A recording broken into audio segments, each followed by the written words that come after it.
The scent of pine and cinnamon is the first thing I notice when I step back into the living room, a final survey of my domain before the storm of family arrives. It is not a storm of chaos, but of life, of love, and I have spent all day preparing for its perfect landing. Every ornament on the tree is a memory. The little wooden soldier Marcus painted in kindergarten, its face a blurry smile of red and green. The delicate glass bell Robert's mother gave us our first Christmas in this house, its chime so faint and sweet. They are not just decorations, they are the archaeology of our happiness, layered carefully over 32 years. I adjust the angle of a silver candlestick on the mantelpiece, its reflection shimmering in the polished surface of the grand piano. The fire crackles, a warm, living heartbeat in the room. Everything is ready. Everything is perfect. I move to the dining room, my fingers trailing across the cool, smooth linen of the tablecloth. The china is set, each plate a band of gold leaf against the winter-white surface. The crystal glasses catch the low light from the chandelier, scattering tiny rainbows across the wall. This is my symphony. This table, this room, this house. It is the proof of a life built carefully, brick by brick, with Robert by my side. We built this for them, for Marcus. And now for Tisha. I allow myself a small, private smile. Tisha, she has fit into our family with such graceful ease these past 3 years, like the final piece of a puzzle I did not even know was missing. Her laughter is a new instrument in our familiar song, bright and clear. The doorbell chimes, its sound echoing through the hall, and my heart gives a little leap. I smooth my dress, a deep emerald silk, and walk to the door. Through the frosted glass, I see their blurred shapes, 2 figures huddled together against the cold. I open the door, and a gust of wind carries in a flurry of snowflakes and the bright, cold air of December. Mom, Marcus's smile is instantaneous, a genuine beam that reaches his eyes, so like his father's. He envelops me in a hug that smells of cold wool and his familiar cologne. The house looks incredible. It smells like Christmas. It is so good to have you here, I say, my voice thick with emotion. I turn to Tisha, who is shaking the snow from her dark hair. Tisha, darling, come in, you will freeze. She steps forward, her cheeks flushed pink from the cold. Carol, everything looks beautiful, truly. She kisses my cheek, her skin icy against mine. Let me take your coat, I say, reaching for it. It is a stylish, heavy wool coat, a deep burgundy color. As I turn to hang it in the hall closet, my movements are automatic, practiced. I open the door and my hand goes to the familiar wooden hanger that has held Robert's winter coat for decades. I slide Tisha's coat onto the empty hanger next to it. The 2 coats hang there, side by side. Robert's dark, sturdy charcoal wool and Tisha's elegant burgundy. The sight is innocuous, normal. It is what one does with coats. But for a fleeting second, a fraction of a moment that I would later replay in my mind, it feels like a tableau, his and hers. The thought is absurd, and I dismiss it immediately, closing the closet door with a firm click. I am being foolish. A mother's sentimentality, seeing connections where there are none. The evening unfolds like a cherished record. Robert emerges from his study, his reading glasses perched on his nose, and claps Marcus on the back before giving Tisha a warm, fatherly hug. We gather in the living room with glasses of wine. The conversation flows easily, filled with stories and laughter. Marcus talks about a project at his architecture firm, his hands sketching shapes in the air. Tisha listens, her eyes fixed on him with such obvious admiration that it warms me from the inside out. Dinner is ready, I announce after a while, shepherding them toward the dining room. We take our seats. Robert at the head of the table, me at the other, Marcus and Tisha on one side. The turkey is golden, the stuffing fragrant with sage and sausage. It is a picture of familial bliss. I watch them all, my heart so full it feels heavy in my chest. It happens during a lull in the conversation, as Robert is carving the turkey. Tisha says something to Marcus, a quiet joke I do not quite catch. He laughs, and as he does, he reaches for his water glass. His elbow bumps Tisha's wine glass. It is a tiny jolt, but enough to send a crimson wave of Cabernet Sauvignon sloshing over the rim onto the pristine tablecloth. "Oh, Marcus, you klutz," Tisha says, but she is laughing, grabbing her napkin to dab at the spreading stain. "I am so sorry, Mom," Marcus says, his face a picture of genuine chagrin. "It is nothing, darling," I reassure him. "It will wash out, it is just a tablecloth." But my eyes are not on Marcus or on the stain, they are on Robert. He is frozen, the carving knife and fork poised in midair. He is not looking at the spill. He is looking at Tisha, and his expression is not one of annoyance at the accident or amusement at his son's clumsiness. It is something else entirely. A sharp, intense focus. A flicker of something. Concern. It is too quick, too shadowed to name. It lasts only a second. Then he blinks and the moment is gone. He sets down the utensils. "No harm done," Robert says, his voice returning to its usual, calm timbre. "Carol's tablecloths have survived worse than a little wine." He offers a smile, but it does not quite reach his eyes. He looks at Tisha again, a quick, almost imperceptible glance. "Are you all right, Tisha? Did you get any on your dress?" The question is polite, normal, a father-in-law's kindness, but it feels specific, deliberate. The way his gaze drops for a half-second to the sleeve of her cream-colored dress before returning to her face. It was his wine glass she was reaching for when Marcus bumped her. The thought arrives unbidden, a cold little stone dropping into the warm pool of the evening. I push it away. I am manufacturing drama where there is none. I am seeing ghosts in the sunlight. This is my husband. This is my daughter-in-law. This is my family. The meal continues. The conversation picks up again. Robert tells a story about a client at the law firm and everyone laughs, but I am no longer fully present. I am a spectator now, watching a play where I thought I was a participant. I notice the small things. The way Tisha's laughter seems a beat too late after Robert finishes his story. The way Robert offers her the basket of rolls without her asking, a gesture so small it should be invisible, but to my newly sharpened eye, it seems weighted. An awkward silence falls, just for a moment, as Marcus is telling another story. In that silence, Robert and Tisha happen to look across the table at each other. It is not a glance. It is a shared look, a silent communication that lasts a fraction of a second too long. Then Tisha looks down at her plate, a faint blush coloring her cheeks, and Robert clears his throat and takes a long drink of water. My intuition, that ancient, primal part of me that has always known when Marcus was sick as a child or when Robert was worried about work, begins to sound a silent alarm.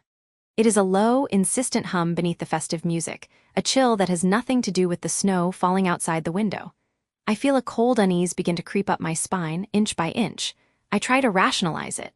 The wine, the fatigue of the day, the pressure of creating a perfect Christmas. I am simply overwrought. We move to the living room for coffee and dessert, the rich chocolate Yule log I spent the afternoon assembling. I am carrying a tray of coffee cups when I see it. Robert is standing by the fireplace, one arm on the mantel. Tisha walks over to him, holding 2 cups of coffee. She hands one to him. Their fingers do not touch. There is no physical contact at all. But as she passes him the cup, she says something quiet, meant only for his ears. I am too far away to hear the words. Robert nods, his face unreadable. Then he looks past her and his eyes meet mine. In that instant, I see it. A flash of something in his eyes. Not guilt, not exactly. It is more complex than that. It is a look of distance. A sudden, profound separation, as if he has just remembered I am in the room. It is the look of a man who has been caught in a private thought, and the curtain has been pulled back for just a second before falling closed again.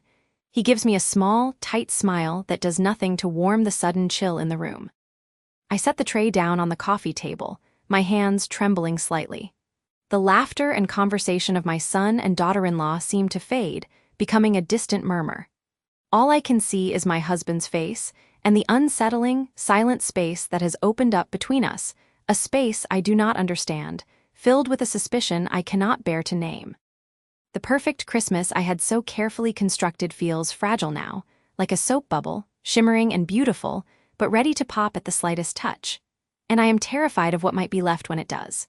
The final notes of Happy Birthday faded into a warm, chaotic hum of conversation and the clinking of coffee cups against saucers. Laughter erupted from the dining table, where my father was undoubtedly reliving some embellished story from his youth. It was a perfect tableau of family happiness, a scene I had curated with so much love. And it was that very love that compelled me to be a good hostess, to begin the practical task of clearing space.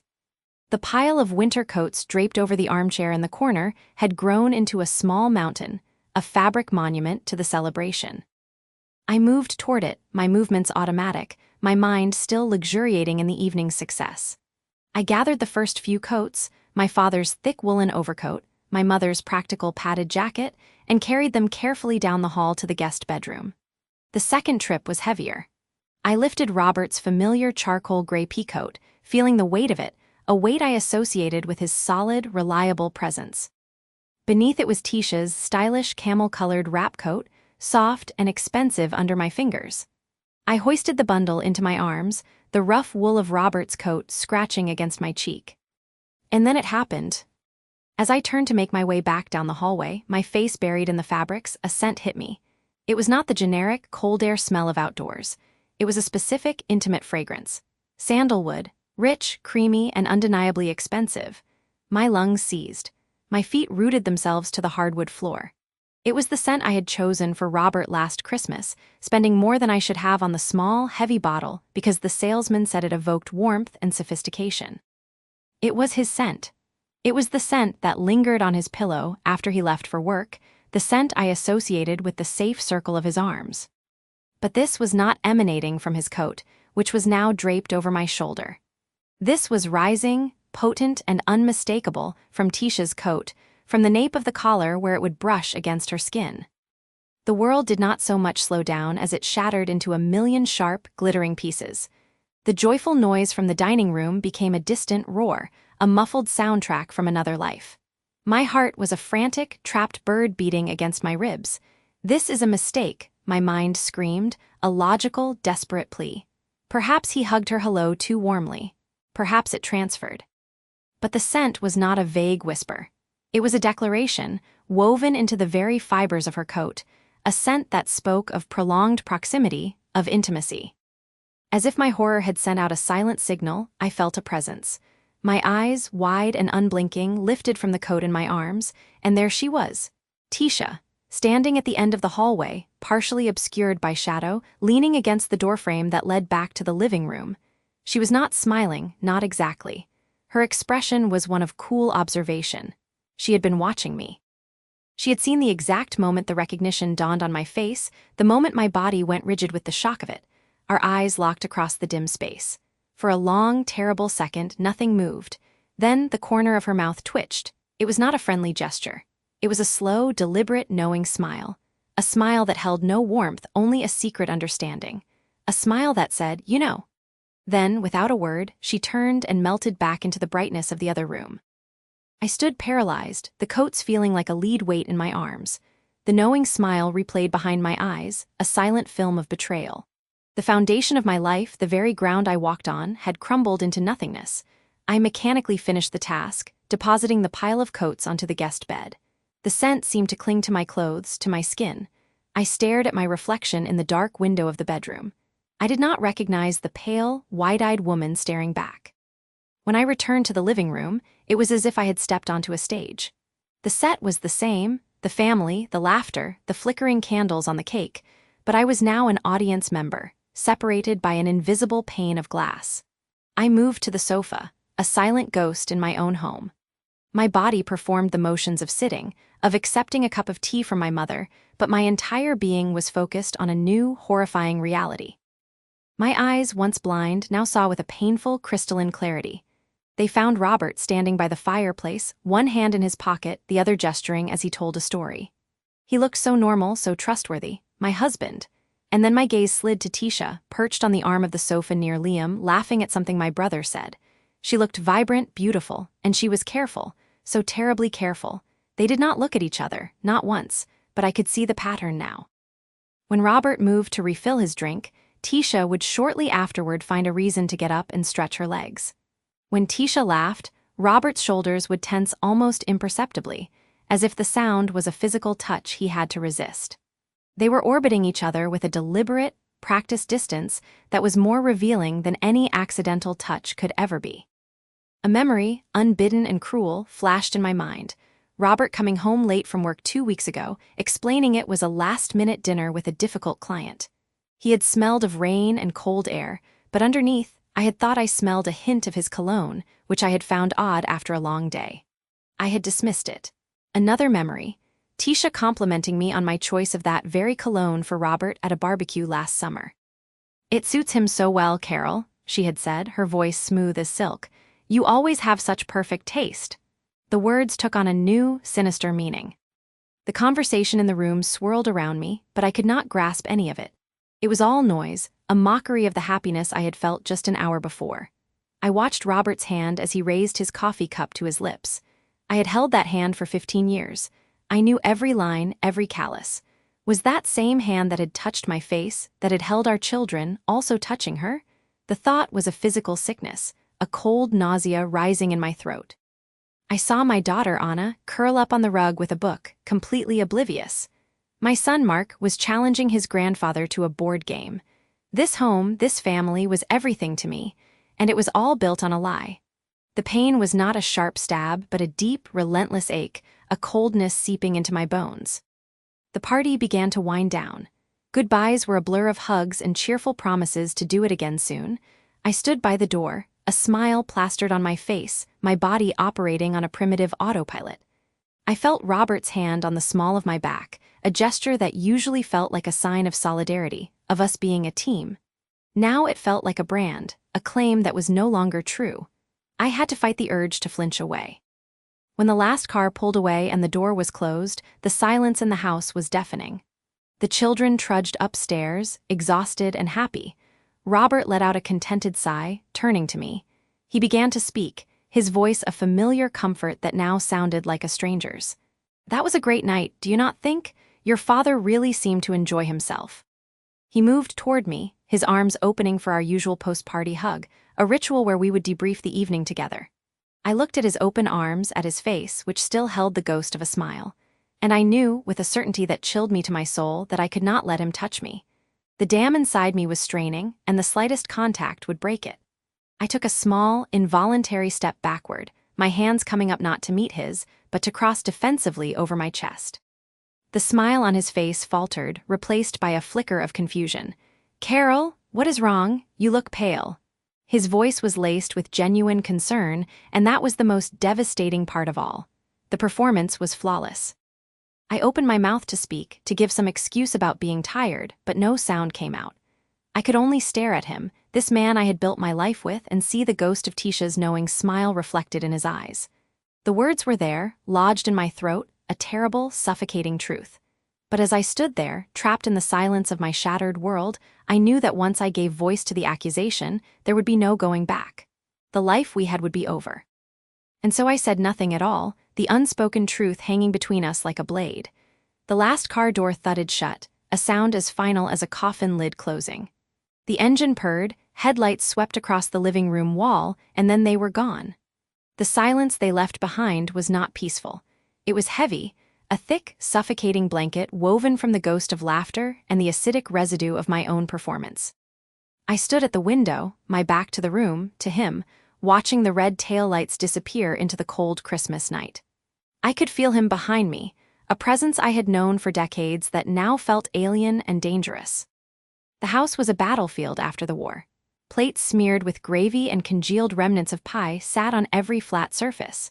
Wine glasses, some still holding dregs of Merlot, stood like crimson witnesses on the coffee table. The air smelled of roasted turkey and deceit. I listened to his movements, the soft shuffle of his slippers on the hardwood floor as he began to gather empty bottles. It was a normal sound, a husbandly sound, and it made my skin crawl. "That was a success, do you not think?" Robert's voice was too bright, a brittle attempt to paper over the cracks that had been widening all evening. Marcus seemed to enjoy himself, and Tisha, she held up well. I did not turn around. I kept my eyes on the dark, empty street. "Did she?" The words were flat, devoid of the warmth I had so painstakingly manufactured for hours. I thought she looked quite unwell, pale, distracted. I heard him pause. It is a difficult time of year for her. Being alone, she is young, it is a lot to manage. Finally, I turned. He was holding 2 wine bottles by their necks, his face a careful mask of casual concern. I looked at him, really looked at him. I saw the slight paunch beneath his sweater, the way his hair was thinning at the crown, the familiar lines around his eyes that I had once traced with my fingertips. I saw the man I had built a life with, and I saw a stranger. "It must be very difficult," I said, my voice low and steady, "to be so young and so trapped." The mask slipped, just a fraction, a flicker of panic in his eyes before he forced a confused smile. "Trapped? What are you talking about, Carol? Let us get this cleaned up. You are tired." "I am not tired, Robert. I am clear, crystal clear." I walked away from the window, my arms crossed tightly over my chest, a feeble barrier against the shattering that was coming. I stopped in the center of the room, amidst the wreckage of our holiday. I want to know how long it has been going on. He actually had the audacity to laugh, a short, nervous bark. How long what has been going on? You are not making any sense. Is this about me helping her with the car? I told you it was nothing. Do not insult me, I whispered, and the quiet fury in my voice made him stop smiling. I am not a fool. I have seen the extra hours at the office that do not add up. I have heard the hushed phone calls you take in the garage. I have smelled her perfume on your jacket, Robert. That jasmine scent. It is in our bedroom. It is in our car. It is on you right now. His face began to drain of color. He set the bottles down on the table with a clumsy thud. Carol, please, you are imagining things. You have been stressed with the party with Marcus. Do not, I cut him off, my voice rising sharply, do not use our son as a shield. This is about you, and her, Tisha. Saying her name aloud was like swallowing glass. How long? He shook his head, his denial crumbling into a pathetic mumble. It is not what you think. The quiet devastation that had been building inside me for weeks finally broke its banks. It was not a scream. It was something worse. It was a profound, weary sorrow that made my shoulders slump and my breath catch. Robert, look at me. Look at what you are doing. Just tell me the truth. It is over. I know. I just need to hear you say it. He crumbled then. It was not dramatic. It was a slow deflation. His shoulders slumped, his head dropped, and he sank into the armchair as if his bones had turned to water. He did not look at me. He stared at his hands, clenched in his lap. The silence stretched, broken only by the frantic thumping of my own heart. Months, he finally whispered, the word a confession sucked from a place of deep shame. It started in September, after the company picnic. It was a mistake. It was a moment of weakness, Carol, I swear it. It meant nothing. Months, I repeated. The word was a physical blow. Months of lies. Months of him leaving our bed, our home, and going to her. Months of him sitting across from me at dinner, talking about work, about Marcus, all while holding this secret. The betrayal was not a single stab wound. It was 1,000 tiny cuts over a long, slow period of time, and I was bleeding out right there in our festive living room. It is over, he said, finally looking up at me, his eyes pleading. I ended it. I swear to you it is over. I was going to tell you. When? I asked, my voice hollow. When were you going to tell me? After another month? Another year? Or were you just never going to tell me? I turned away from him, from his pathetic excuses. My mind was already racing past the confession, past the wreckage of my marriage, to the one person who mattered most. Marcus.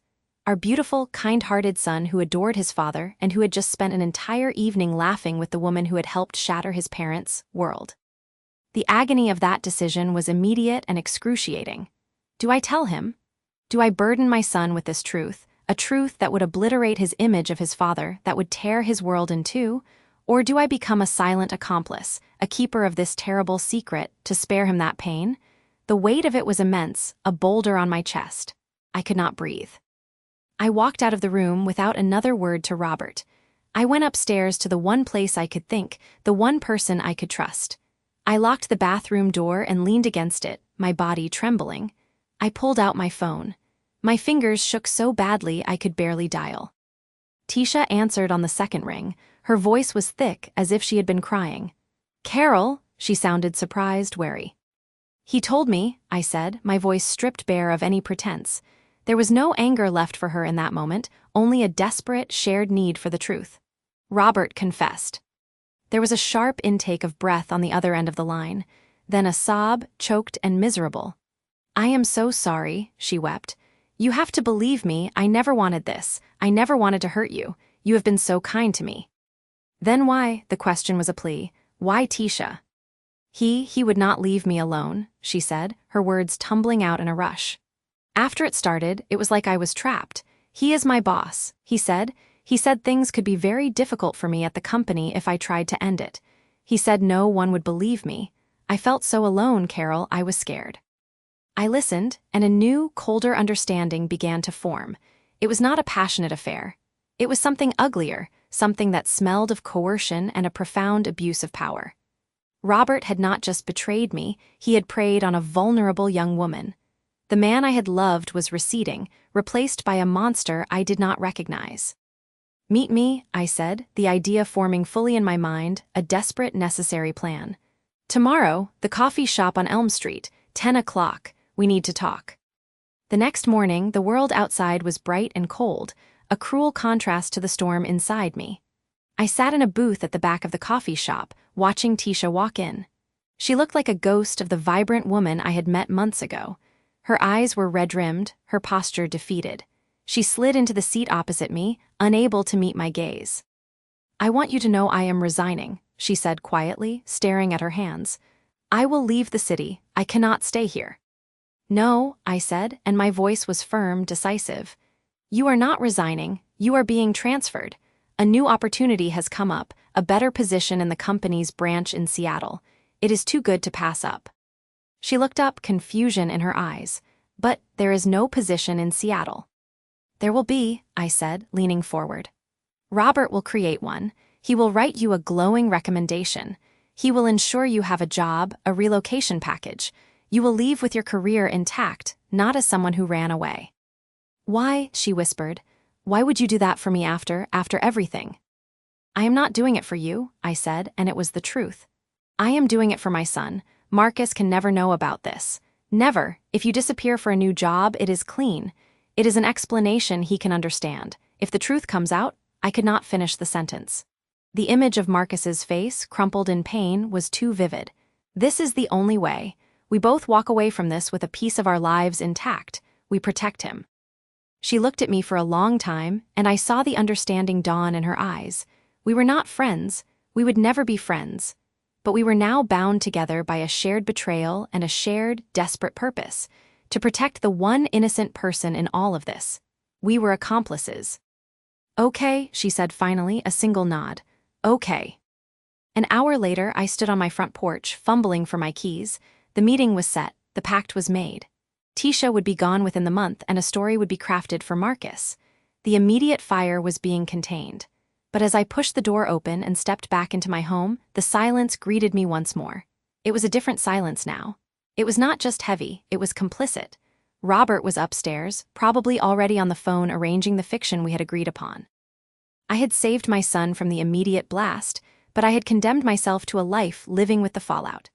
I was the secret keeper now, a warden in my own home, lying to my child to protect him from his father. The door clicked shut behind me, and I was alone with the new, terrible architecture of my life, wondering if a foundation built on such a massive lie could ever truly hold.